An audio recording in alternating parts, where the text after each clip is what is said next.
This week on Not Another Shooting Show. Using all that logic and reasoning and profanity. There's pistol shooting and more pistol shooting, but everything else is fake. Gun pumping while running is stupid. How dare you?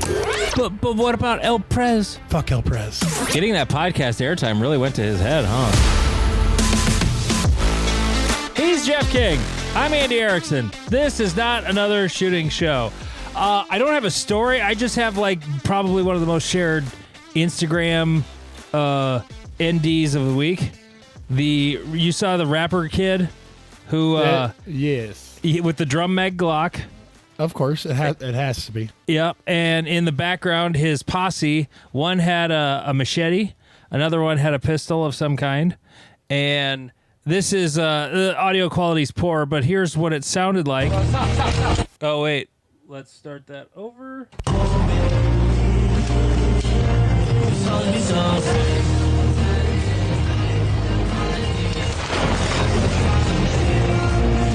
Okay, well, you can't even hear the gunshot. I don't know what the hell happened to that audio. But anyway, he torches off a round, damn near blows his dick and foot off. It's impressive. I was like, what's going to happen here?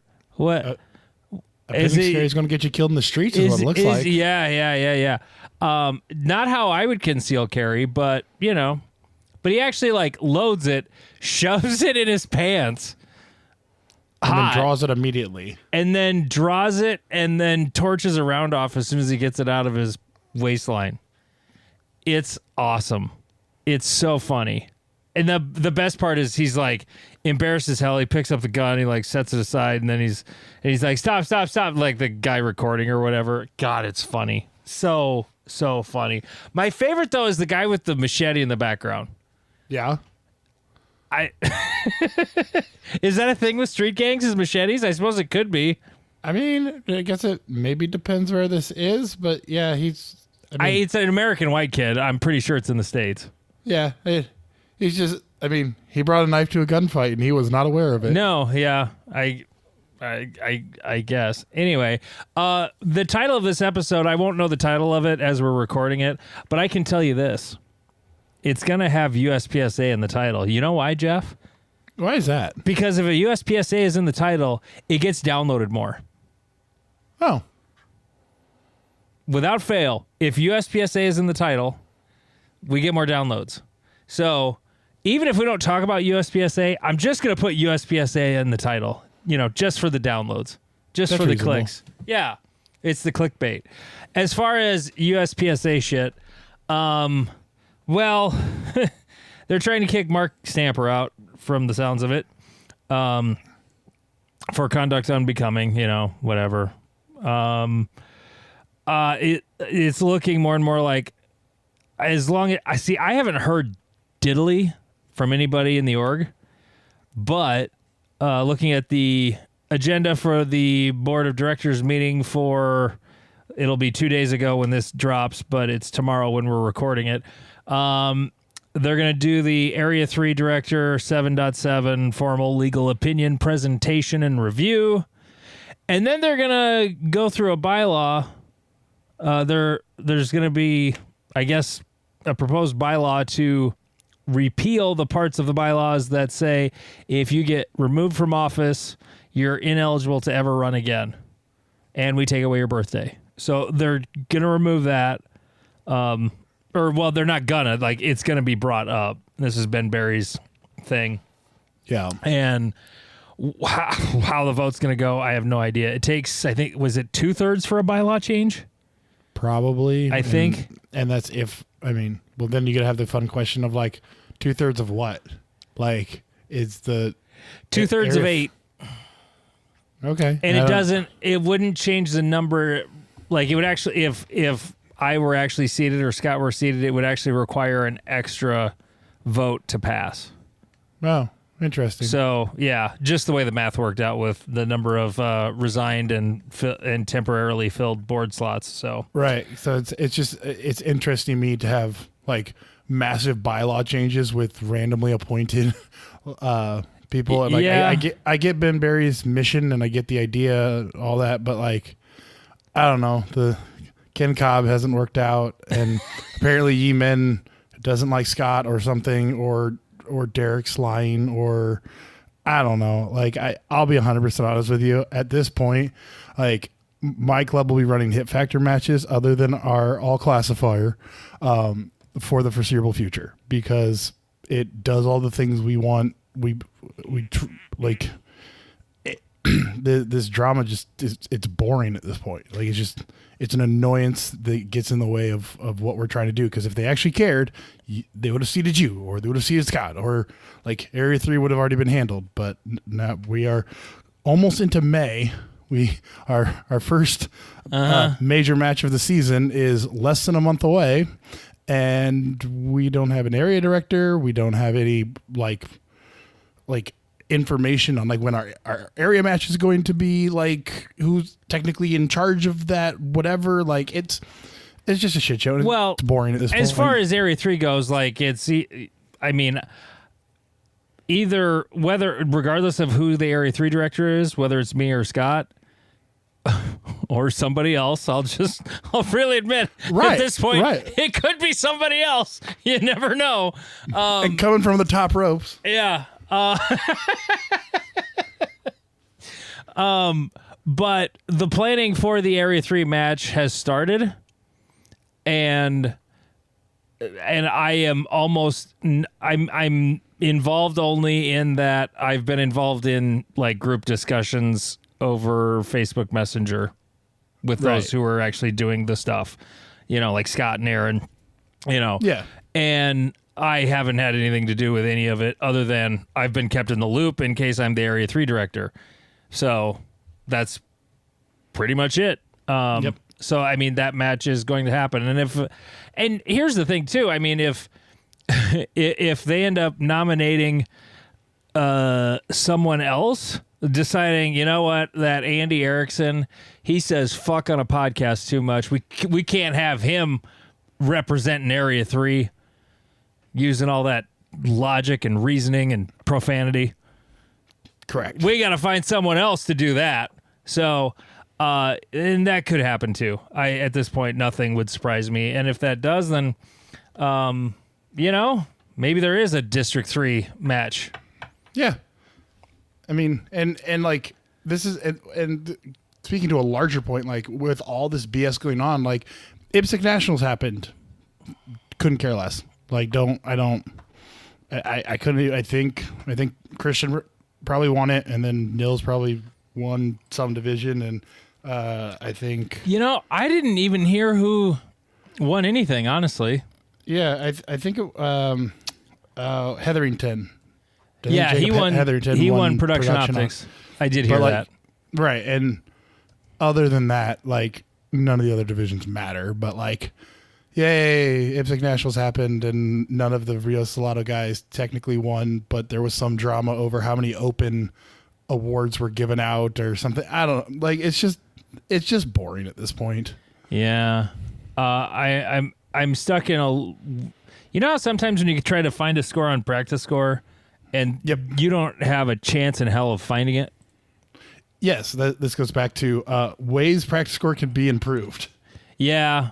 Because sometimes it's easy to find stuff. Sometimes it's just the way the search engine works. It finds anything with that title in it. And it usually sorts by most recent, but not always. But anyway, so there's that. Let me get back to the run. What? Oh, I got my tabs are all out of order. Let me fix tabs here. Okay. Other things. Mark Stamper, I guess they invited him to be in the board meeting tomorrow night. And the last I heard, he was not going to do that. He did a video with Ben Steger, and he's leaning towards not. I don't know what it was that he said. If it was something, I'm sure it was egregious. No matter what, I don't think we should be policing the speech of anybody in or out of the org. He's a section coordinator, and I think that's the reason why they're like, well, he's a section coordinator, so he's got to be held to a higher standard. And if I'm being held to a higher standard, code of conduct. If I'm following a code of conduct, I better be getting paid, because like screw you guys. Like, and I mean, there's different perspectives on a lot of things, but I'm just at this point, there's like 3 things to handle, and they're being very ADHD about everything, and they're like, we must handle this, but first let me do all these 7 other side projects. And as someone with ADHD, I respect that you guys can do it in a group of 7 or 8 and still not accomplish basic tasks. Like, it's remarkable. Other things that are on the agenda. Oh, let me grab my phone. That's where I had the agenda up. So they're going to go through that stuff. Social media policy review. I have a feeling that has to do with Ken Cobb. I have a feeling. Whatever the review is. He has not been helping their case. He's been entertaining, though. I gotta say, I've enjoyed it. More committee boringness. They're instructing Rick Brossel to seek bids for an all-inclusive scoring app. And someone actually sat down and explained to me how difficult that will be, and I'm now at the point where let's just improve practice score and like. Well, practice score 2.0 is coming, right? And so we should be like partnering with them to make it better and see if we can get functionality. It's so dumb, because there was like a thread on our competition shooting or something like that, and someone was like, "Yeah, I'm a web developer. What you're asking for would likely cost somewhere between $300,000 and $500,000 to make." Like, and that's just to make it. That's not the ongoing maintenance of it. Right. Because every time Apple or Google releases another update, it screws with every app on the internet. Right. And so, like, the reason Practice Score exists is because Ken Nelson, I believe. Yeah. He like runs a like software development firm, and he just does this as like a side project, and so he uses the proceeds of his business to do this kind of side business, and maybe makes a penny or two off of it. But like, once I was explaining, like the numbers were explaining to me, I'm like, oh yeah, no, that's a terrible idea. Keep using Practice Score and be nice to them and stop saying dumb shit about them. But Jeff, our intellectual property. We don't have intellectual property. We've got to protect our intellectual property. It's our intellectual property is worthless. I mean, the largest, best shooting organization in the country with the most gun people. I walk into a gun shop and go, who won USPSA Nationals last year? They don't give a shit. Well, I wouldn't say it's the best organization. It's the biggest. I'm pretty sure the ATA is bigger. For pistol shooting. Oh, yeah. As far as that goes. Oh, you are being really niche. Oh, I'm sorry. You were really swimming in your own world. Oh, yes. I forget that other firearm types exist. Like, there's pistol shooting and more pistol shooting. But everything else is fake. Yeah. No. You're in your own snow globe there. Just Correct. Swimming around, like forgetting all about the PRS and the trap shooting and the sporting clays. Like, I got a buddy who's like, he's balls deep into sporting clays, man. Loves it. You know, I mean, he's about that like I am USPSA. Yeah. And I don't care about sporting clays. I've done it once, and it was hard. Right. It was really hard, actually.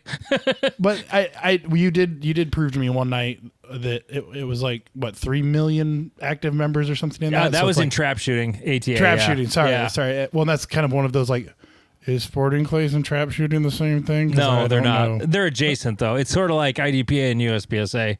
They're both shooting flying clay targets, but the atmosphere is different. A lot different. It's more like, actually, sporting clays is more like a actual golf course. Oh, fun. You know, and like some of it, like there's a course near Sioux Falls here, and there's like one of the first ones, they're flying out of a silo and then coming from the other side of the pond, and it's hard to hit that shit. Really hard. Oh, okay. Yeah, I know what you're talking about. I've seen videos of this. Yeah. That one actually looks interesting. Trap shooting to me is like, I don't like standing on the line. But at least trap shooting's over really fast. That's like the one good thing about trap shooting. And I grew up doing that a little bit. It was fun. It was fine. Sporting clays is like, I don't want to get deep into it competitively, but it's fun to do once in a while, you know? Yep. So I think that's all of the, that's all of the nonsense there. This has gotten bumped, I think, for 3 straight weeks. So let's go, Jeff. RO class don't mean shit. What's that all about? It means that some of the best ROs that I know, they're good ROs due to no reason related to the class. And I know several people who have taken the RO class who are basically worthless. Like, and so I think we put a premium on this class, which could be done as a like Zoom call or like a, I don't know, like, hey, here's the PowerPoint presentation. Watch this, answer some questions at the end. You're certified type thing. But like a bunch of my friends have to retake their RO certs and they're answering I just questions. did mine a couple weeks ago. Yep. And they're answering a bunch of questions over things that they'll likely never see in a match. And if they do, you go to one of the more experienced people and you're like, what do we do here? And like, that shit happens normally at majors. You're going to have the weirdest shit happen and you're going to have to like, I don't know, text some people or like everyone has a rules guy at their club. Everyone does. And you call that dude and you'd be like, bro, what about this? And they're like, oh, I gotta go read the book again. And so like the RO class, like we like fly some dude out for a weekend and make people sit in the lobby or the train depot hall in Canton. Exactly. Or the VFW in Louisville or wherever. And it's like, that's right. Check mine. Right. And it's just like, just send like a PowerPoint to my email and just, okay, blah, blah, blah, blah, blah. This gets me to my 80% of knowledge and anyone who wants to be a CRO, they can have the more in-depth knowledge. But we tried to do a push in our club to get a bunch more people certified. And of the like 10, I think it was like 10 or 12 people, we really only got like 4 like quality ROs out of the thing. And we have a couple that are, we don't even let them, we've tried to let them, run shooters or whatever. And we're like, nope. You go back into the corner. We can't use you. Yeah. And so I think that our RO system needs to be revamped into making it a simpler and like more logical thing. Cause like you've run major matches. When you're putting an RO on a stage, what are you looking for? Well, for my CRO, I want someone who's not afraid of confrontation. That is the characteristic number one for, and like they don't, and that doesn't mean, I think I talked about it a few weeks ago, how I have cops basically on 2 or 3 of my stages. No, 3 of them were CROs last year. And not one of those 3 were certified CROs. Right. But they have a command presence and they're not afraid of dealing with people getting pissy. And right. So, because sometimes when somebody just, and it's not even getting pissy, I guess I'm overstating what shooters can do. Like, I mean, I will contest something, right. if I think that, hey, this isn't just like a double, like this actually looks like 2 bullet holes here, Right. And sometimes people, like, as soon as they're challenged, they kind of go into vapor lock and they're like, oh shit, I don't want to fuck up. Well, and there's definitely that. And do you run into any like people like who are unwilling to change a call when information is presented that they like that disagrees with them? Are you talking about an RO or a shooter? Well, the RO. So like, I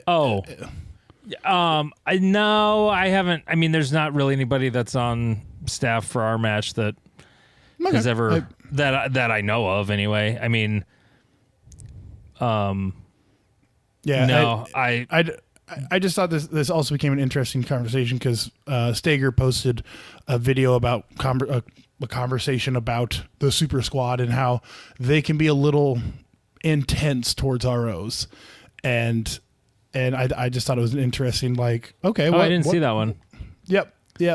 I would listen to it this morning, and there are some ironic things about it. I mean, he actually got a 180 call reversed at Area 3 like 15 years ago or something, and he technically like wasn't mean about it from what I understand from the person who told me the story, who was, I believe, the RO. He was like, he didn't like deny anything. He's just like, shouldn't the stage be set up to according to these rules that say that I shouldn't be able to even see a target past the 180? And the match director at the time, it wasn't Sherwin, it was like, well, I guess you're right, so we're just going to reverse that. And so Oh God. and so there can almost be kind of like a what's it, like starry-eyed look, like, oh, that's the top shooter in the world. Oh, yeah. I don't want to be the guy that DQs the guy who might win the match. Yeah. Or what, No. like, I don't get. I at least me personally, I don't get starstruck if Nils breaks 180. I'm going to DQ his ass. I don't care. Right. And he can go watch the video later or whatever. Like, and Nils just popped in my head. I don't care who it is. If they deserve it, I'm going to send them home. Like, and I've talked about it before as an RO. Like, I don't look for DQs, but if I see them, if I see an infraction, I'm going to call it. right. Like, there's there's a difference between looking for one, because if you look for one, you'll find it eventually, whether or not it's there. Do you think with the hit factor rule set change, do you think the video evidence rule will do anything for anyone? I think it could overturn a foot fault, maybe. Yeah. Or the thing is, a lot of times DQ calls, it doesn't really help. It's not a smoking gun that clearly I didn't, like that big controversy in Minnesota a couple of years ago. You remember that? Yep. To me, that looked like video evidence of a DQ. Well, and that's what I saw. That's just me, but whatever. right. Well, and the perspective is super important, because there was that famous one of Hunter Constantine where it was his hat cam, and like he was running towards a fault line and people just assumed that was the 180. And then someone actually like drew lines and was like, no, like his barrel was crossing like the actual 180, but like people had already, raised their pitchforks. And it, like, once that was pointed out, most people were like, oh yeah, no, he definitely. But that doesn't stop the rage in the moment. Right. How dare you? And like, yeah. And, I mean, and the RO in the Minnesota case was an RO who is known for sending people home from matches, right or wrong. Had a reputation. So then when it was happening a lot on a retreat start, and what kept getting called was uprange draws. If your hips are past 180 and the gun comes out, even if it goes straight sideways, that's what I DQ'd a guy at Cornhusker for last year, was an uprange draw. And it's what it is, Right. And that one that blew up a couple years ago, I saw the video and I'm like, looks like a DQ to me.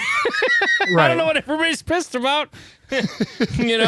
Okay. Anyway, moving on. This was another thing that got bumped from a couple weeks ago. Is this the thing with the video that was talking about like martial arts and and it's that's not what I thought it was.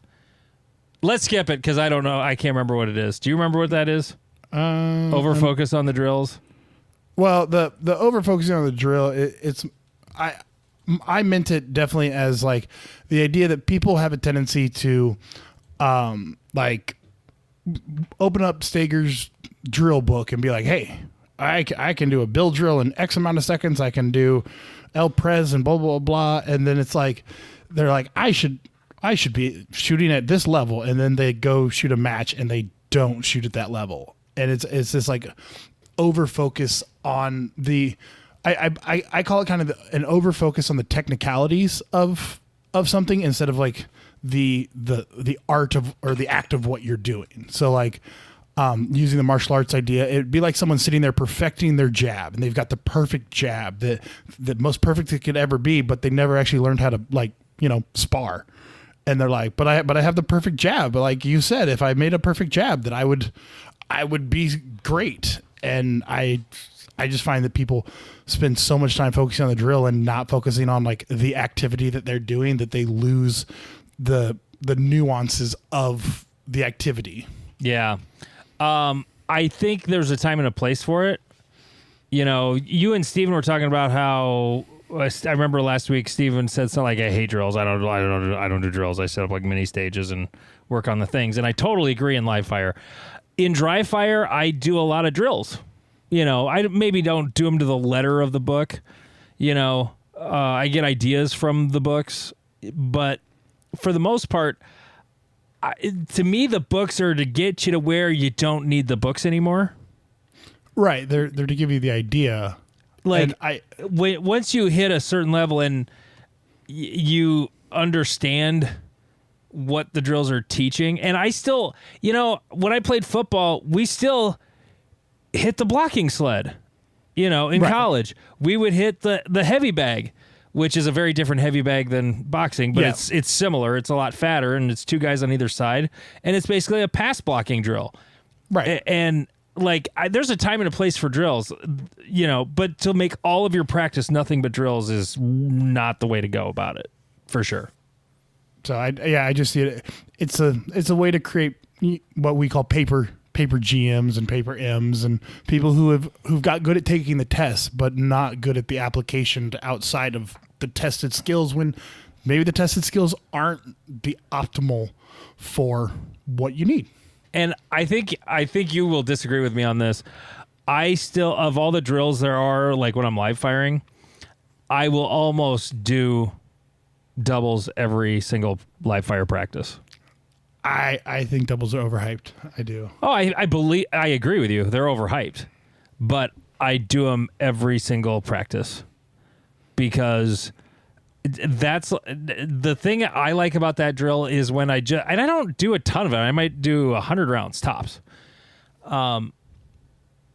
It's to me, it's getting one with the gun. It's getting used to it. And when I practiced the other day, I was shooting my TAC Sport Orange, and I am not familiar with that gun. And I did it kind of as a warm-up before I started the actual little mini stage things I was doing. And it was useful because I was doing a lot of shit badly. And then I was just doing some, I'm just standing in one spot and I'm going to shoot this in this order, kind of not really designated target, just sort of like I'm going to go here, then there, and then there, and then I'm going to finish way over there on the plate. And, right. Just transitions, basically, just getting the hang of it. And it was something random I thought to do just because I only have 3 mags for that gun, and I got tired of filling mags to make it go longer between filling mags. I was doing like single shots on the head boxes, kind of like plates. Yep. Just as sort of a skill challenge, and I found it very useful doing that little thing, Yep. But no, I agree. Like over focusing on drills, like if that's all you do, yeah. But there's got to be practical application too. It's like practice, and then the scrimmage, getting ready for the like we're gonna run through these plays that we're getting ready to run against, whoever we're playing on Friday, and then we're gonna actually we're gonna do it live, right? And we're doing it live, yeah, doing it live. So totally agree. I'm gonna skip over that because we kind of already. Yep. I'm not gonna skip it. I'm just gonna skip over it for now. But I want to jump to gun pumping while running is stupid. How dare you? I dare, Jeff. Pumping the gun while running is stupid, and I will explain why. Do you ever make that motion with your arm when you run? Yeah. No, you don't. It's to replicate. You don't. It's to replicate like pumping your arms when you run. No, you don't stick your hand way out in front of you and run like that. Like Yeah, because I don't need it. Well, we'll leave that joke alone. When I'm running, pumping my arms, I'm trying to avoid the 180, and so I do it to keep the laser pointer pointed in the right direction. But when you run, right, that's like part of it. But I see a lot of people aren't. They're just pumping the gun to pump the gun. Like they're not even really doing it as a avoid DQ thing. I think I think that it's. Think about when you're running, Jeff. Think about when you run. Okay, whether it's a dead sprint or a jog. I don't run often, so okay, but like I got to think back a long way. Okay, just visualize running. Yep. Okay. What's moving more, your hands or your elbows? Your elbows are. Okay, yeah. Like your elbows swing back and forth, and your hands kind of stay close to your body while you're running. Okay. Right. Now you have a gun in your hand. Can you still, like, what looks stupid to me whenever I see somebody do it is like that arm's going forward when it should be going back. Like they're trying to, like, I'm going to jump start. Like I'm pulling the cord on the lawnmower. Like, let's go. I'm going fast. Right. It's for me as a very top heavy individual, like trying to get momentum. Just lean forward. Fuck. That's all you got to do. What? I find that I sit back too much, and so it's my way of trying to get 300 pounds going in a direction in a short amount of time. Is my theory. I have not sat down and like gone over the time because I don't have the cardio to keep up with that. It's one thing, like as somebody who played ball sports growing up, it's the one part I see people like stress out about, like I've never thought about, like, and I get it if you never played a sport where, you know, you had your weight loaded on one foot or the other and then how to get going in one direction quickly is not a thing like you inherently knew, but the amount of autism spent trying to figure out, okay, I'm going to pick up this foot when I go here. And like, I just fucking run. Like, yeah, I just go, you know. I agree. I agree with the sentiment. I do. I started doing it one day because I was trying to just like find more momentum somewhere, and I tried it, and it felt okay. I'm not saying I do it that often, but a part of it might actually be psychological. Is it's like it's just like part of the aggression towards what you're doing. Because like I've been told that I mosey around a stage, and then when I do that, I don't feel like I'm moseying around a stage. I don't know, but I have watched it on video, and I look like a fucking idiot. So like I agree that it looks idiotic, and especially if someone like wipes out while they're doing it, they just look like a complete moron. Like if their name's Martin. I prefer Marvin, but yeah, Marvin.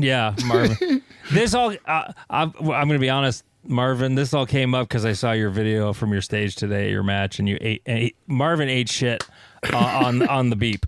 Like he took off running. I don't know if he tripped over the fall line or what, but he eats shit pretty hard. And then he recovers well because then he gets to his knees and starts shooting, and then like gets up on one knee, keeps shooting, and then moves over. And then I saw him do the pump thing, and I'm like, what the fuck? I get it. Again, I've watched myself do it, and I'm like, you do look like an idiot. But like in the moment, like it felt like I was going faster. But you know, maybe I need new tennis shoes that like light up, and so I can get that extra speed. I mean, and it'll be for like short distances too. Like I'm going 4 steps. You know, see, that's like almost where I feel like I need it more. No, it doesn't. It doesn't help. It's not. You're not moving faster because you're moving. Like, just try to move faster without a gun in your hands. Are you going to do that? I guess not. But no, you're not. Okay. Having the gun in the hand makes it feel weird. I guess I always just. I don't even pay attention to what my gun hand arm is doing when I run. Like, if I have to go on a dead sprint, like, yeah, my right hand is. You know, my right arm would be swinging back and forth just like it would sprinting any other time. Like, I don't even think about it. And the other hand is just pointing the gun where it needs to be. And yanking that elbow or arm around and pushing it back and forth is not helping. It's really not. I'm going to go to the range. I'm going to do something I'm more than likely going to regret. I'm going to try to do the go fast or stop, whatever the one where you put 4 cones and there's a target in front of each one, and you start at one and you run to the second one, then you go back to the go first. Stop? Is that what that one's called? I think something like that. I'll do that one. And that one's I'll play like with it's just basically ladders. It's just a ladder drill. God, I hated that one. Yes. Anyway, so gun pumping while running is dumb. Stop it. You're not my dad. You're not my manager. You know what's funny? Somebody's gonna write a strongly worded comment on Reddit now. That's probably gonna happen. Or I'll get. Actually, no. That would be a private message in my Instagram. Like, I heard what you said, but like, there's actually a time and a place. I don't care. Just run. It doesn't matter. Okay. You shot a pro-am. I did. It was super fun. But I'm not as good, or I ain't as good as I once was. I can't stay up like I used to. What do you mean? I had this, like, it's been a running joke at my club that, like, I shoot better after a night out on the town and being, a degenerate, drinking, whatever. And a friend of mine's in town, and he's like, let's go to the bar. And I'm like, well, I've been seeing you in months. Like, let's go to the bar. And arrogantly, knowing it, because I'm always arrogant, I posted a picture at 1 a.m. of me being like, hey, training, getting ready for this match tomorrow that I was match directing for. Oh, you're the match director too, of course. Yes, and because I run Pro-Am so that people don't ruin my favorite sport. And 3 hours of sleep does not make for a good shooting day. Like, it was... Doesn't make for a good any kind of day. No, it doesn't. And the most unfortunate part about it is that Steven, our lovely, lovely, lovely co-host, sort of... co-host? He was just a guest. He's not a co-host. What are you talking about? In his mind, he beat me by 1 plate, and that's gotta hurt. That hurt my soul. Like, it hurt so bad. And the worst part about it was, this was our last match together for several months, and on our last stage, he goes, "You can stay the host while I'm gone. I'll be back." Oh, I'm like, damn it. Oh. Because he keeps defeating me at all these matches. Getting that podcast airtime really went to his head, huh? Oh, 100%. Wow. 100%. I mean, that was after everyone, like, kissed his ass on Reddit. I don't think they were kissing his ass on Reddit. That was so funny. I started that. He posted, where is it? The definition of clapping cheeks. He posted a screenshot from Practice Score Competitor from the night match last weekend. He got first place, whatever. And so then in the comments, and then in the comments he goes, "See you guys in Iowa." And I decided I'm just going to play, like, positive head game. Like, I'm sure you will dominate. Can't believe you aren't a GM yet. And then I started another one. Steven's so good, his squibs make minor. and then other people, and then I wrote another one that was, Steven is so good, Michael Jordan called him the Steve Kerr of USPSA. you might have to be a little older to get that one. And then other people started chiming in, and it was awesome. Steven is so good, the IRS doesn't require him to file taxes. Instead, they send him quarterly thank you notes for his Instagram reels.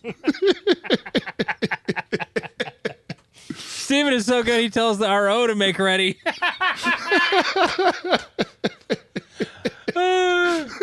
And then I had another one that I was kind of proud of. Steven is so good, he turns Charlie No Shoot into Chuck Norris.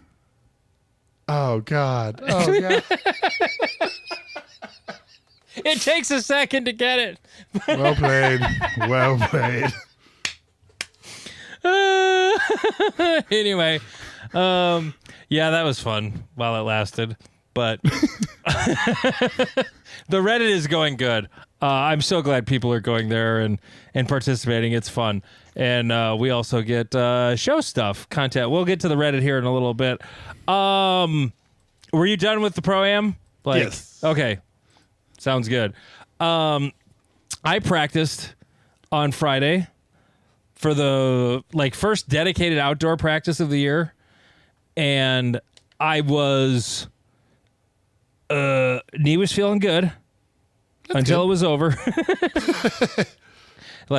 It's reached that point of healing where, we're going to let you do stuff. And then we're going to ruin your day after that is pretty much where it's at right now. I'm waiting for my new insurance to kick in to schedule the surgery. So, because I started a new job and the insurance is a little better. So, Here's things I noticed shooting the tac sport in practice with the optic. Them heavy CZs. Once you get used to not over transitioning them, good hell, is it easy to shoot alphas at a bunch of targets? Yes. It's really easy. Because the gun doesn't really... It's easier to make my Glock overpass the target. Now, at first with a CZ, I would go even further past because gun's heavy, Right.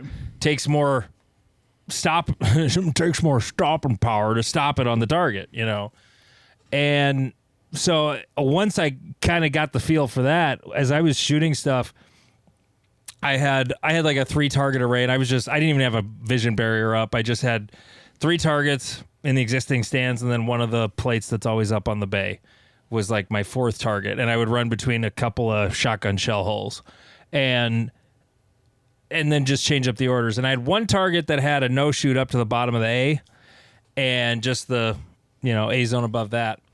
I did plug that no shoot once. Yep. Just going hard and kind of like, weh. The thing that's so weird though is my grip has to be so different with that gun than a Glock. And what I mean by that is I just grip the shit out of it with both hands. Like, Right. It's none of this like, oh, you're going to have like 60% grip pressure with one and 40 with the other. And, these parts are a little tighter than this is. No, I just grip the hell out of it with both hands. My firing hand, I don't grip it so hard that I lose finger dexterity. Right. But here's the thing. If I don't, like, that gun just wants to dive on me, even with that 1.5-pound trigger. When I press the trigger, if I don't just grip the hell out of it, it just, with both hands, like, it wants to go down. And once I'm like, fuck it, I'm just going to grip the shit out of it with both hands. Then everything was cool. Yep. If I grip my Glock like that, I couldn't run the trigger as well because the trigger actually has to travel. Oh, yeah. Whereas that CZ, that little single action trigger, it's only moving about 3 millimeters in either direction. I'm just sort of mouse click. I'm just sort of I'm just clicking a mouse with that thing. It's the trigger's stupid in that gun. It's really dumb. I had to put a heavier hammer spring in it so the trigger would get over 1 pound. It was down to 3. It was down to 12 ounces. Oh, damn. Yeah, it was scary light. From the factory, it was about 2. And then just as it broke in, there's one other thing that is, God, it's the one thing I hate about a single action gun is the safety. The safety on that thing has a spring, like the D10 spring is not strong enough. I need to put like I don't know what I'm going to put in there. I've heard the Robert Wyatt told me he cut off for his Shadow 2s. He cut off like I think it was a safety D10 spring for an AR, cut it off and put that in there. And now his Shadow 2 safety is almost impossible to accidentally activate. And do you not have the ledge? What do you mean? I could put a flower planter on the ledge of the safety I have on that thing. Oh, okay. I have one from like CZ Custom. But the angle it's at, like, I don't like pressing down with my thumbs. I never have. Oh, the whole writing thumb thing is weird for me. And even if I'm writing with my thumb on it, like if my support hand comes up and bumps it, it just takes a tiny little bit. And not only does it turn the safety on, it'll lock the slide back. Oh, like that's interesting. The safety will stop the slide. It's like a second slide stop. Oh. It'll just get stuck slightly out of battery. And I'm like, what in the hell is going on? And it took me forever to figure out. And I never did that when I shot limited. I don't know, but it was something that just sort of happened. But I think that spring's just gotten looser and looser. So, yeah, I just need to tighten that up. But no, man, heavy guns, they're the best. They're pretty easy to shoot. I mean, I cannot draw it nearly as fast as my Glock. I can't, even with a magwell, I can't reload it as fast as my Glock either. Everyone says that, but I don't know. I like reloading my Shadow 2, but It's what I've been shooting for 5 years. So, Well, yeah. If you're gonna switch, it's gonna be harder. But like I've got a freaking magwell on it. Like it should be easy. It's not hard. It's not like I'm screwing them up, but it's just I'm just used to the other. But yep. anyway, video. Can it Yes. teach us anything, Jeff? It taught me a lot because after shooting the night match, it took me forever to like download my hack cam because I have the Insta360 like first person view camera, and it taught me a lot about what I actually am doing in a stage versus what I thought I was doing. Cause like shooting the night match, I'm like, okay, like I did fine. Whatever. Like, I think I had like one makeup on steel. No, I had a makeup on steel on every stage. And I'm like, Really? yeah. And I was like, wait a second. I don't remember that. And like being able to literally watch myself like stumble through things was like, oh, you need to clean up like, not to quote Andy, but you need to have like a plan and like maybe visualize the stage a little bit and like take your understanding of what you're doing to the next level and stop coasting on what's kind of worked for you for several years. And so like getting into positions, and especially the night match, kind of throws you off because you got to look for the targets a little more than at a normal USPSA 100%. match. But like I was definitely kind of like fishing for like where am I going next? What's the order I'm going in? Like where's my transition? And like, Oh, you were shooting it like a new guy. yeah no, I walked like, the stage. I know where they're all at. pretty much. Yeah, no, I definitely did not take it as seriously as I should be. I think that I've kind of been disconnected from the sport for a little bit, and so like it gave me a wake up call to be like, oh, here's these little things I'm doing. Here's me fidgeting with my grip. Here's me like screwing up this reload, and so that one I find a lot of value, especially in that head cam, because sometimes watching a third person video, especially depending on who your videographer is, it can really not give you a ton of information, because sometimes you just look at your back as you're running through the stage, and so you don't get a ton of information. It can give you some good ones, like you look like an idiot when you pump the gun, and those very important facts. But I find it very valuable if you are going to take USPSA seriously, or pistol, especially pistol shooting, very seriously.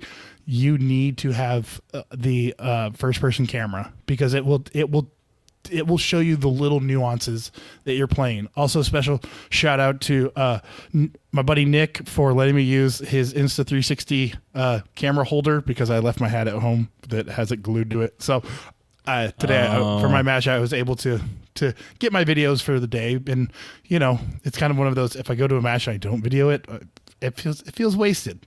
But I find a lot of usefulness in using it as a training aid. Yeah, I actually asked Steven because what his was. I'd asked you what you had, and he has the same one. And just because there must be like an audio setting, because some of them, every gunshot sounds like a car crash. Oh, that's there's it's a wind noise suppression. So I posted a one or two videos with that, and a buddy of mine DM'd me, and he goes, it was literally a video of him going, go here, change this, don't do this. And I was like, thank you. And that's when it was the car crash sound? Yeah, where it like cuts out the sound. Oh, to me, it was just the way it attenuated Steven's video versus yours. I thought it sounded different. Oh, well, also... That's why I asked him, because I thought it was a different camera. So, technically, we do have a different camera. Oh. I have the Gen 2, he has a Gen 3. Oh, so they probably updated the microphones and shit in there. Yep. So, that's probably where a lot of it comes from. He might also have record in a different setting than I do, or some dumb shit like that, but... Well, because the GoPros would make a pistol sound like a Star Wars blaster. Oh, cool. It was like this squeaky, like, shoom, shoom, shoom, shoom. Just however the microphone deals with the super hot sound. Yep. iPhones deal with it by completely lowering the volume automatically and then waiting to bring it back up after the super loud noise. Oh, I hate. And it's hate when really people- annoying. Yeah. Watching like Ben or some instructor shoot, and then like they start talking, and whoever's filming them is just like, okay, keep talking, and you're like, none of us can hear. That's you. why he started using the lav mics. Yep. Because they don't do that. They just take on whatever noise gets blasted at them or whatever. So, Yep. yeah. So if you need a jersey to wear with that snazzy hat cam you have, go to MW Activewear on Instagram. Michelle Weitzel, she's got the order for the Great Plains Hit Factor Championship jerseys, and they'll be delivered to everybody with their names on it, except for the 3 or 4 psychos who didn't want their names on them. I tried to require it, but it didn't happen. So it's going to be cheaper than any other jersey, and the designs are way cooler. MW_active AKTIV _wear on Instagram. There is a link in the show notes to her Instagram. We also have a subreddit, r/NASS on Reddit. We post every week. Hey, we're gonna talk about things. What should we talk about? And we got several here to ask, or things that were asked. Why do FUDs hate everything? Do a top 10 FUD lore. Well, oh God. You know what though, Jeff? It just so happens I have a top 10 FUD, or top 10 things FUDs do, or what was my? I should have wrote down what my theme idea was of this. It was like, because the title is just top 10 FUD. I didn't. Oh, top 10 signs you might be a FUD. That's what it was. Top 10 signs you might be a FUD. Loves carrying concealed with a fishing vest because he thinks no one knows he's carrying a gun. Is a highly competitive shooter. Attends 5 GSSF matches a year and Bianchi Cup. Hell yeah. Number 3, bought his wife a Pocket 380 so she won't have any trouble handling it. Quit buying little 380s for your wives, guys. God damn, it's dumb. Number 4, his 22 caliber pistol has never had a problem, except for all the times it malfunctioned. Dude, it happens in every one of my permit classes. Some guy shows up with a 22 because he's afraid there's like a qualification, and I don't have a qualification. It just requires 100 rounds of live fire training. Right. And so they're afraid to, suck with a... I did the same thing when I took the NRA class. I'm not going to lie. I brought the 22, but I shot the Glock because I'm a man. And everybody says the same thing. It's never happened before. I've never had a malfunction with this rimfire 22 pistol. This never happened. No. I will point out the 2 pistols that malfunction the absolute least, even with standard velocity ammo. The Ruger SR22 is probably the number 1 most reliable 22 pistol I see at classes. And the other one is a Ruger Mark whatever. Yep. Your Buck Marks, your Smith & Wesson Victories, nope. They're going to gack unless you got hot-ass ammo and it's crystal clear clean. It's going to die. Okay. Back to the top 10 signs you might be a FUD. If you buy more guns in a year than you have rounds fired in a year. I know people like this. Oh, I do. I do too. Number 6, has no idea his NRA life membership paid for hookers and private jets. Woo! Yeah. 7, shoots his pistol with the Weaver stance. I was gonna put a punchline in there, but I couldn't think of a good one, so that one's not really a joke. It's just true. Yep. Number 8, his Facebook profile picture is of his dog. Yeah, that fits. Come on, I thought that one was funny as hell. That was like my favorite. If you got a really funny dude, guaranteed, if he has a Facebook, his dog is his profile picture. Guaranteed. Or it will be him in his truck with sunglasses on. Maybe. Number 9, owns an M&P pistol because it has a safety. Like a 1911. Asterisk, you can get M&Ps with safeties. I know that they don't all come with safeties. And number 10, sign you might be a FUD. You say things like 6'5" Creedmoor, more like Miss Moore. Just get a 308. There you go. There you go. Whoever requested the top 10 FUD lore. You're welcome. Probably should have been 5. That would have been sufficient, I think.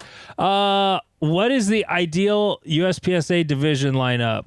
What rules needs to be changed? Oh, that's super simple.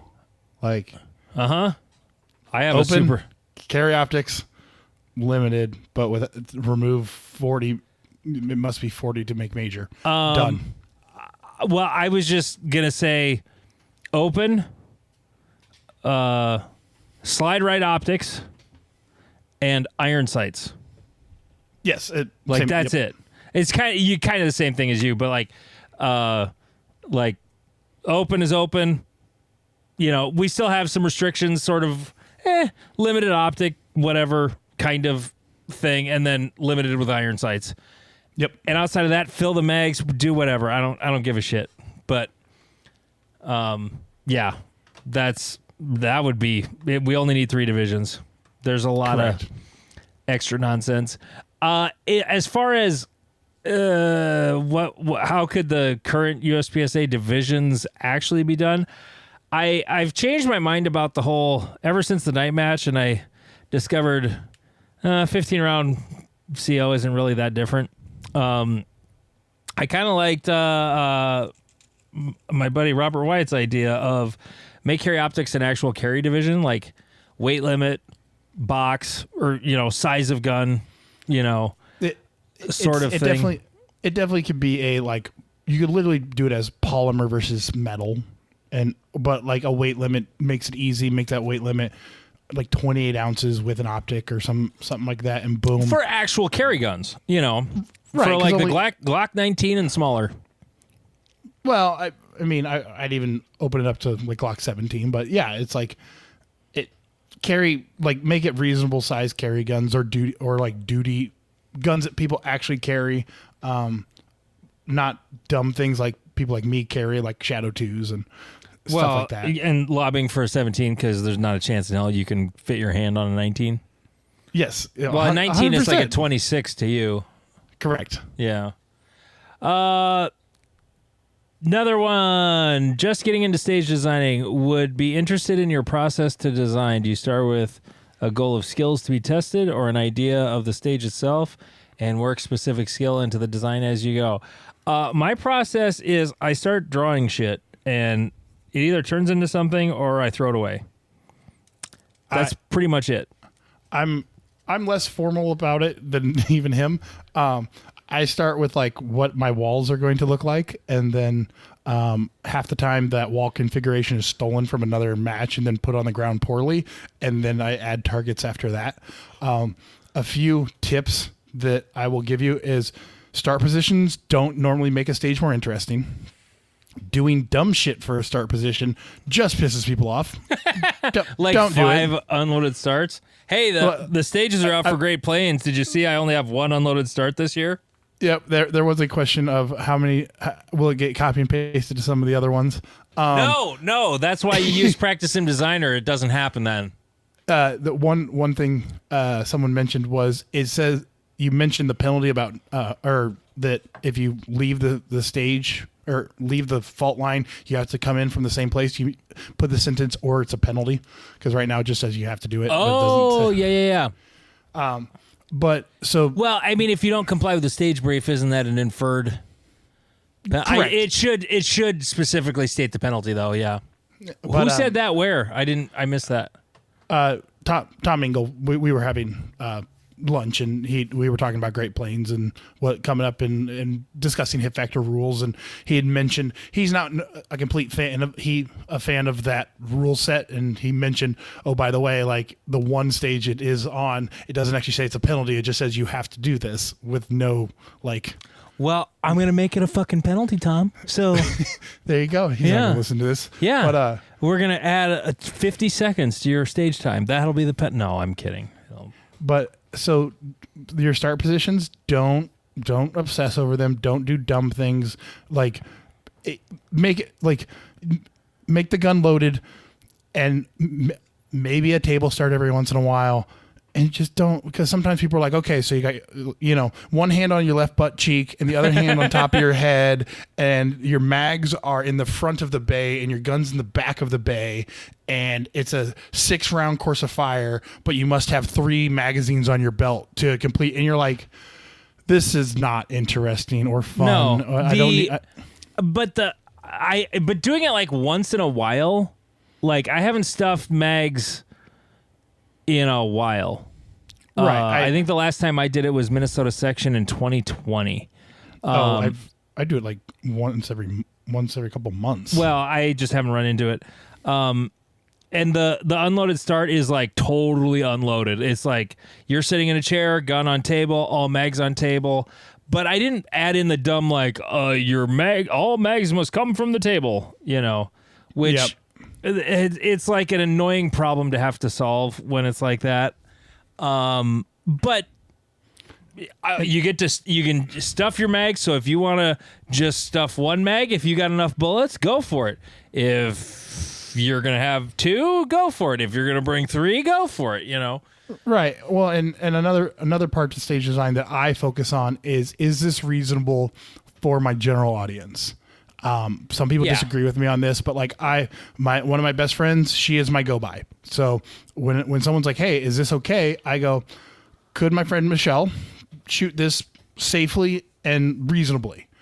And if I go, "Nope, this isn't it," I start moving targets. I start kicking things. I move things because I want it to be a reasonable challenge for everyone at the match, and I want it to be safe as well.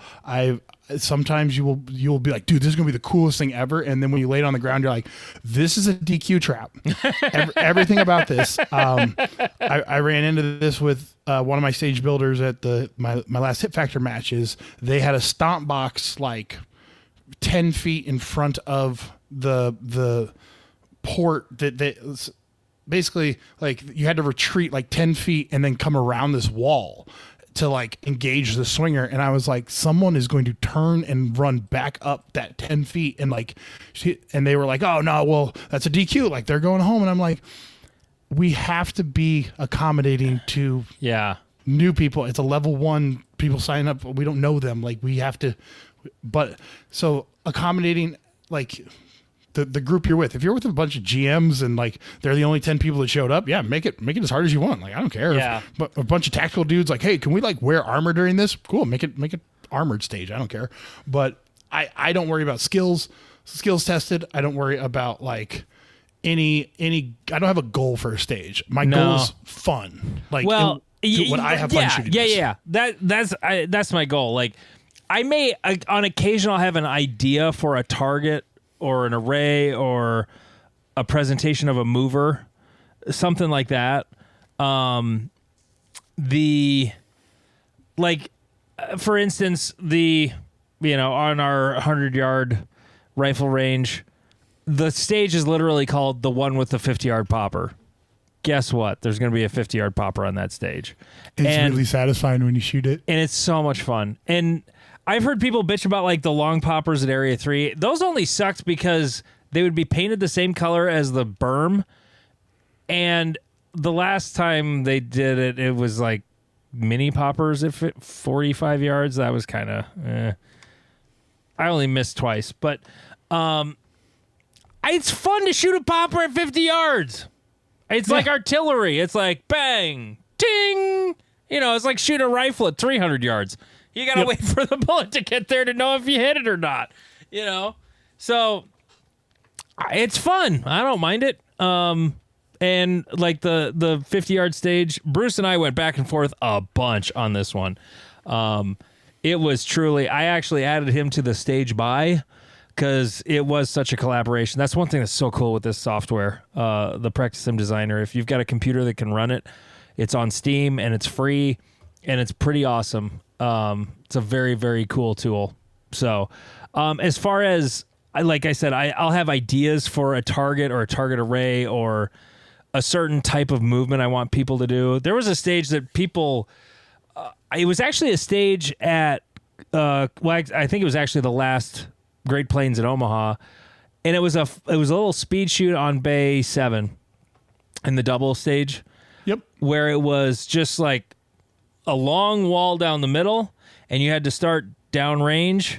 And then there was some targets that were pretty close with like a no shoot in the middle or whatever. It was pretty fast and hosey. And then you basically got to the back, and then you shot the other side, which had a similar target array. And I loved the idea of that backing up. You know, it was close and hosey, but don't pop that no shoot.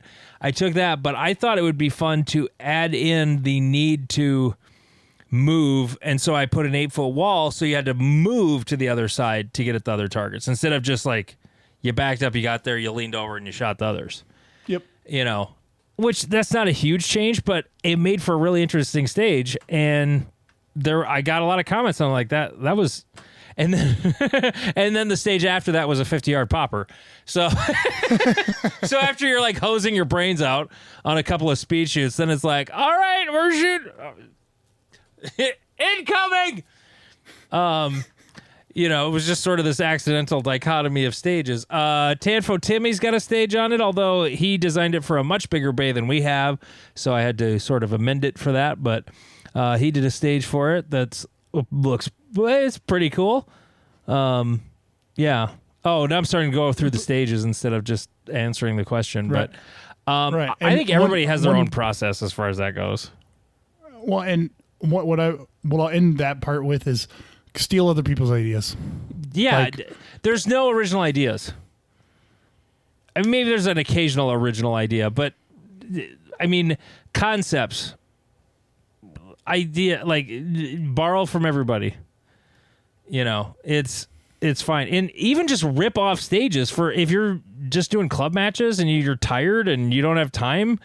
Just rip stages off. Practice Them actually has some stages up there too in a library you can use. So there's that. Why do multi-gunners hate USPSA? Do they? Oh yeah. Oh, at least my club. Yeah. Okay. Is it non-time plus, no 2-hit scoring, or just Jeff existing? I mean, my arrogance says it's just me. It's all me. But I think this is a uniquely Jeff Omaha thing. Yeah, part of it is like the USPSA. We have all these safety rules, and we have all like you can do this, but you can't do that. And sometimes the multi gunners, they, at least in Omaha, I'll preface with that. At least in Omaha and kind of Ankeny, the way multi gunners do their things is it just doesn't align with how USPSA exists. Like even the safety. I mean, at our rifle match, one of the guys was just carrying his rifle by like the barrel, and he's like, "What? The barrel's up? What barrel's up? Yeah, it's pointed at your head, but whatever." Right. I'm like, "What? It's like, okay, whatever." And they're just like, "Oh yeah," and like they got their shotgun and rifle in each hand, and they're like, and you're just like, "All right." And the 2 hits on Brown puts it down, leads to very boring stages and very dumb, like just split monster every target with a rifle because it's not that hard to shoot a rifle. Yeah. So. When I used to shoot a lot of 3-gun, most of the stages were not terribly interesting. It's literally round count. Because it is extremely hard to build an interesting stage that isn't like a color by numbers, right? And with 3 guns and dump barrels. And you kind of stole my thunder. Like they're rarely interesting, but that's because you have to have essentially 3 stage plans per stage, and it can get very, very complicated. And if it's complicated, you can keep the round count up if you keep them symmetrical. That's a very 3-gun thing to do, to have a very symmetrical stage. And it was one of the things that I really liked about multi-gun nationals last year up in Minnesota. They did a great job of not doing that. Right. The stage I was on actually was very symmetrical, but there were some things that were changed up on the close targets, and I don't, like, symmetrical stages aren't inherently bad as long as there's actually shooting challenges involved. And there was some long 50-yard rifle shots that you were shooting on mini, half-size USPSA targets, and you had to bust open one of the sand clay bombs at about 45, 50 yards, depending on where you shot it from. And, as far as like I don't hate multi-gunners. Like my buddy Josh, who really loves 3-gun, like I give him shit mostly just because his stage designs look like 3-gunner. Look like a 3-gun guy did it. But it's a mindset. It's just, it's like, I guess, I don't know, but like a lot of USPSA people hate 3-gunners too. Correct. Because of, boring stages. Hey, all you do is like shoot all your ammo. It's, unsafe or whatever. Most of the, like, I was around 3-gun a lot. Most of the safety stuff, like the dragging the rifle around by the muzzle, like that shouldn't be a thing even by like 3-gun standards. Like, right. Really, I never saw that at a major 3-gun match that I went to. That seems to be a more of a recent thing, but yep. Whatever. Match etiquette, walkthroughs, reset. That's a question on Reddit, I guess. Or just something to talk about. We didn't ask for questions. We asked for stuff to talk about. So he gave us something to talk about. Yeah. You know what? I get really wound up when people consistently don't do anything. Right. And I don't care if you're a kid. Yeah. At Area 3 last year on staff day, like it's one squad and there was one kid shooting on our squad, one or two, one for sure. Right. And the kid was not resetting. And it was hot. I was tired. I was crabby. And this kid's still not fucking resetting. I'm all for the future. People of the sport. But they can reset too. Yep. And just because you don't tell your kid to do his chores doesn't mean I don't tell mine to do his chores. And guess what? Resetting is a chore you have to do if you're going to shoot. Period. I don't give a shit if they're a kid.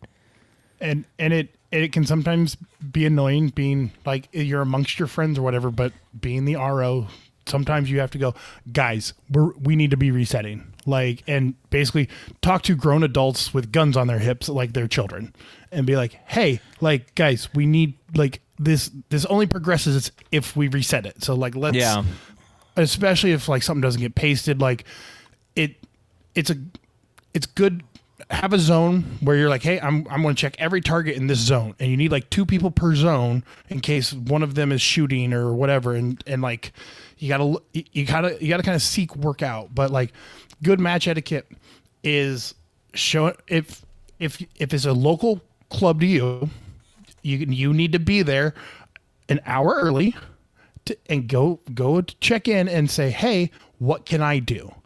And see if there is something you can do. Maybe they're like, hey, you're too new to help, or we've already got it done. Yeah. You're good, whatever. Then when you're on the stage, for walkthroughs, make sure you don't just stop somewhere and you're just standing there going, okay, I'm going to do this here, and like back up the line. Like step out of the way and let other people kind of move through during the walkthrough. And during the shooting of the stage, A, you should be resetting, and B, only the next person up should be walking the stage. Do not be the guy who's 4 shooters away or 6 shooters away and walking the stage after every single shooter and getting in the way, not helping and getting in the way of the next shooter. I hate those people. What if you're in the hole and you're the match director and you didn't really have time to walk it, and see, that's reasonable. You're walking it right behind the other guy, but still giving him his space. That's reasonable because you are actively doing other things. So like, because like, I do that a lot. Right. Well, like at a local, the RO hopefully can hand off the timer before they're the next person up. But I've literally handed off the timer to make ready. So like, it happens sometimes where you're like, and also be like, hey, I'm going to walk through this 2 or 3 times because I've been your RO all day. So let me get my that's my match 100% time in. okay. Yeah, I never even thought of doing that. I've seen it happen a couple of times, but I just forgot about that. That's actually, I should do that more often personally. And that's one thing too, like being the RO, you're not actually walking the stage. You're watching other people do their version of the stage. And sometimes that can give you cancer. So yes. You need to like if I'm shooting a major and I'm not working, I don't watch anybody until I shoot. Right. Unless there's an activator sequence I want to see. Otherwise, I just don't want their stage plan in my head because bad things can happen if I see somebody else's stage plan. It'll put bad things will be in my head, and then the bad things happen. And the final major match, the final very important match etiquette. When the match is over, on your last stage, make sure you're still resetting up until that last shooter. When the last shooter is called all scored, please wait till all scored. Everyone tears down everything at the end of the match. Everyone's involved in the process. I don't care if whatever your injuries are, whatever your life situation is, you can carry something. I gotta let my dog out. My dog's got to get let out. Cool. Carry 2 walls. Carry 3 walls and then go let your dog out. Yeah. Like if the match took 15 minutes longer, they wouldn't notice. That excuse drives me crazy. It's so frustrating because yes, it's an all volunteer sport. The people who built those stages were there an hour or 2 hours before you may have been there. And so you being like, oh, well, I got to leave. They got shit to do too. The world does not revolve around you. So hey, you think tearing down a USPSA match sucks? Just imagine if you had to go pick up all the shot up clay birds at a trap shoot. Oh God. I'll go. Oh, okay, I won't make that joke. Oh, that would be terrible. From Fat Abs. What value do you guys find in the classification system, if any? How much stock do you put in the classification of others when it comes to racking and stacking yourself or seeking out heated matches? I think it's very important. I kind of agree. Important is a loaded word. So I don't personally think this classification system is as broken as people make it out to be. It isn't. No, I mean it's a fairly. I think some of the most recent classifiers are fucked. Yes, but we'll be shooting those in Omaha. Yeah, but at the same time though, like it's still kind of a guess when they're new. You know, like I'm not gonna fault Jake for like making an educated guess and being off because it'd be really hard to like set the high hit factors just without a shit ton of data. You know, but at the same time though. It might help me make GM. Right. Exactly. Or at least them. No, I like the classification system. Honestly, I like it because it gives people something to shoot for. Yep. Americans love having a ranking system. Like, I don't know that they do it in IPSC, but like Americans love rank systems. And so I think it has a lot of value for people to say, hey, this is my level. I don't know that I put a lot of stock in like the number of M's or GMs at a match. At that level, it starts being, do I know these people? Yeah, because it's such a small community. But it does make me happy when I'm like, oh, there's like 12 GMs here. Okay, so like there's going to be some heat at this match, and like this is going to be interesting. But like I've also seen GMs finish at like 60% before. Like, yeah. Well, as an A-class dude who is like, I'm firmly A-class. Like I have no delusions of grandeur. Like if I had not fucked up some classifiers, I could be an M. But I fucked up some classifiers, and I've fucked up some shit at majors. By the way, at Iowa section when I beat both you and Steven, guess what my percentage of the match winner was? Was it like 91%? No, it was 83%. High A class. Yeah. It was exactly where I am. Like I think of myself as a high A class shooter on the verge of M. And that's exactly where I finished compared to Lane. You know, when I shot the match of my life. You know, when I shot well. And depending on who was at the match, you know, like whoever wins the match, that bell curve can change a lot, you know. So, but I mean, I shot the match of my life, but honestly, it wasn't. I shot the most, and when I say that, I shot the most consistent match of my life. And also, that was also, I sort of got that feeling just by looking at where I was finishing on stages. I had a lot of top 5 finishes on stages. I had a couple of, actually several stages where I was like 22, 43, you know, and they weren't even particularly bad. One of them I had a really dumb stage plan. That was part of my problem. But as far as, you know, does it mean anything? Yeah, it tells me something about a guy. Now, when it gets to the higher levels, I think it tells you less. Yeah. Like, if somebody is B class, here's what it tells me. I probably don't have to worry about them safety-wise. Correct. Honestly, that's the number one thing it tells me. B class, 100%. they're safe. Yeah. They're safe. They're reliable. They've been involved in the sport long enough to like care about what's going on. Yeah, they get it. You know, they're just still putting it together. A class is just a better version of the same thing. You know. But then once you start getting into M and GM, you can run into they had a good run of classifiers and they hooked up on one and boom, they're an M. Right. And how long has it been since they shot an M classifier score on anything? Right. Or do they finish with the M's, I should say. Like, do they finish with the M's at a match? Yeah. Like, there are some people who are like, oh, I'm in A class, but I finished with the M's. And you're like, okay, well, you should probably be M, and maybe you're just bad at taking the test. But like what Andy's saying is, when you start getting into like GM, M and GM, like an M on a great day might finish with the GMs. Like, and no there's problem. a lot of different kinds of M's. There's like the up and coming M's who just haven't shot enough classifiers to be a GM. Yep. You know, like there are dudes I've seen in matches that are like, yeah, they're a GM. They just haven't put it together yet. Either put it together or had the opportunity. You know. And then once you get to like GM, you can get a dude that just made GM with 95.1% at his last match versus like a Ben Stager or, you know, Nils Jonathan or whatever. It's like they're both GMs, but they're not playing the same level of the game. That's why I love that whatever they were calling the proposed distinguished master classification.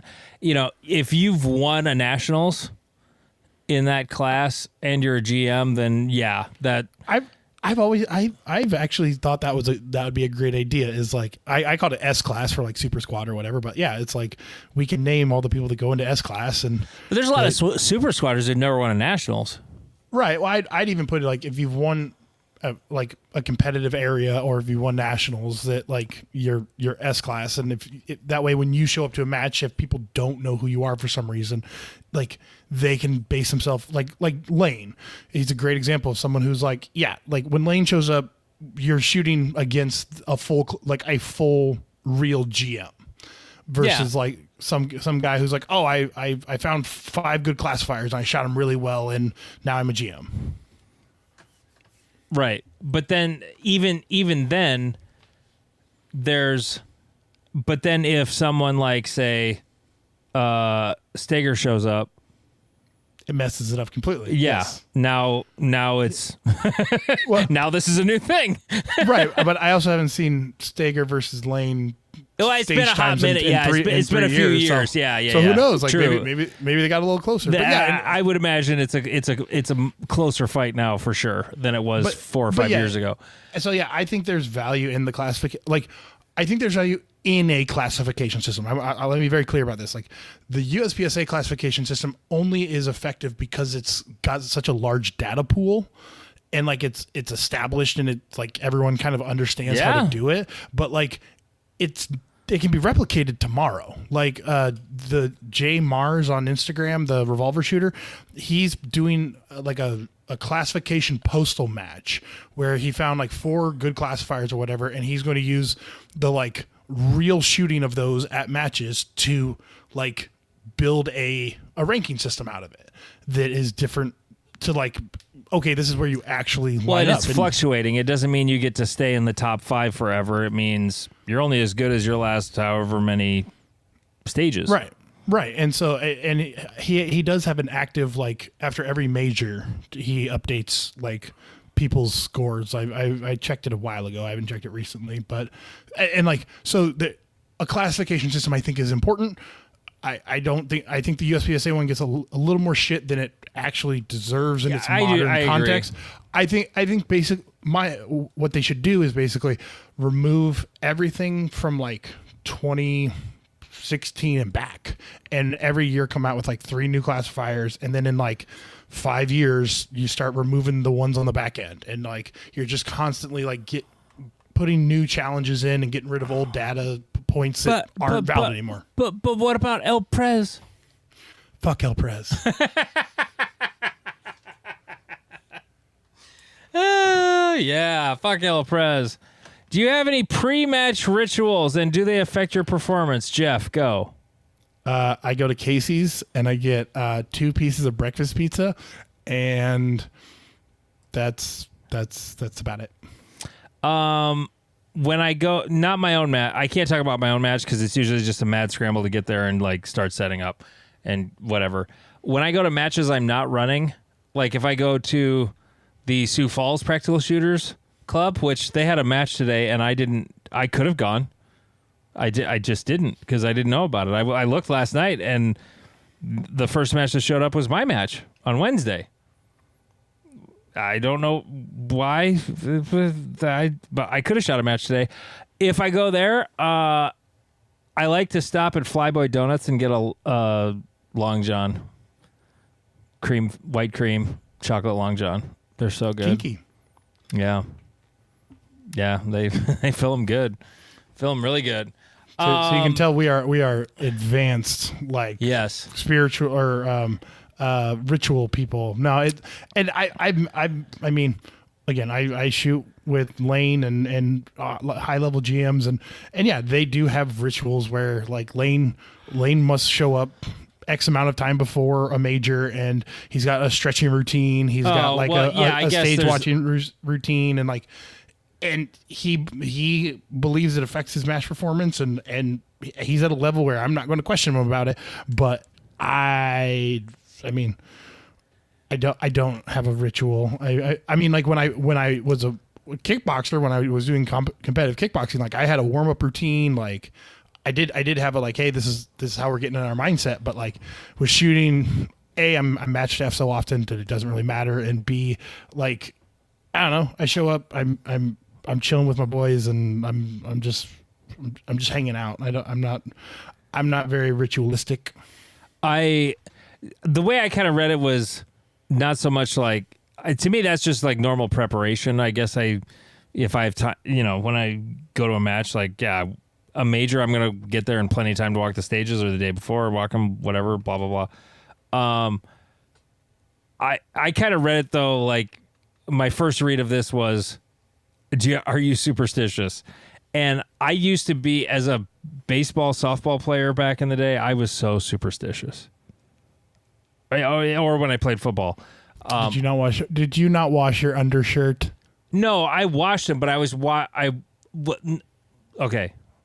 Let's not get ahead of ourselves. I always wore the same clothing. Yep. But it was clean. Now the only exception to that was when I was playing slow pitch softball in the beer leagues in Sioux Falls.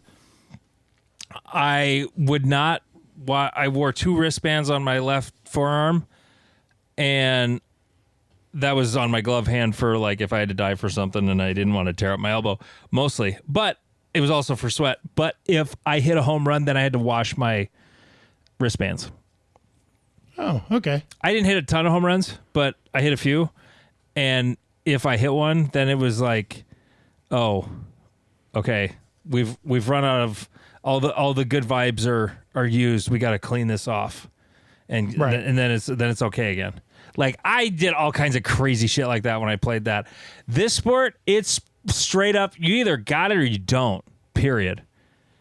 There's no, I used to be kind of superstitious about what hat I wore, and it's like, oh no, I could suck with that hat too. Just because I shot good the last match doesn't mean I'm going to shoot good with that hat this match. It's nonsense.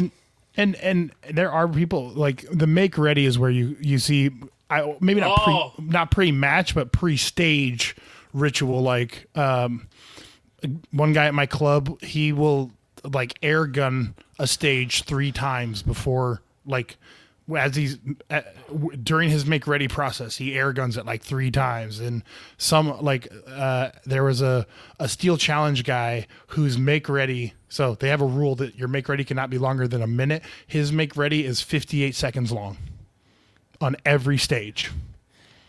And so, he already knows it back and correct. forth. He doesn't have to visualize the stage. He already knows what they are.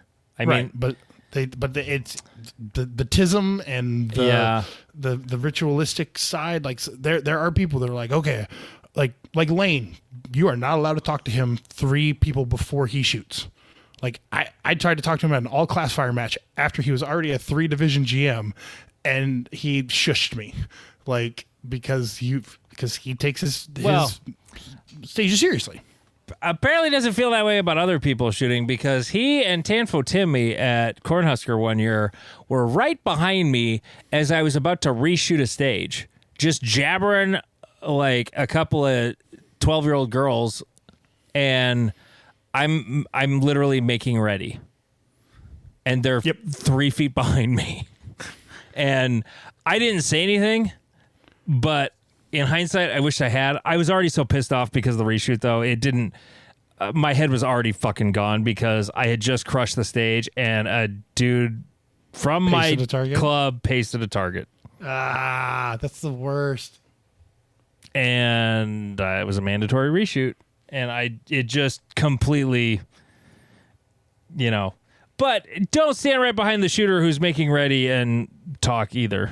So, and not to call those guys out, it happened it was like 3 years ago or something like that. But it's one of those things, like, sometimes, going back to the etiquette thing, sometimes you're an asshole and you don't even know it.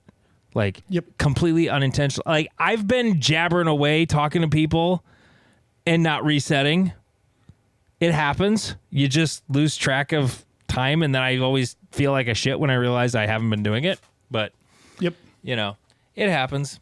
Anyway, well, I'm 2 shandies and a Buffalo Trace into this night, and I think it's time to wrap it up. Thank you for downloading and listening, and all of the things. I don't have a great way to finish this, Jeff, so I'm just going to say, he's Jeff King. I'm Andy Erickson. This is Not Another Shooting Show.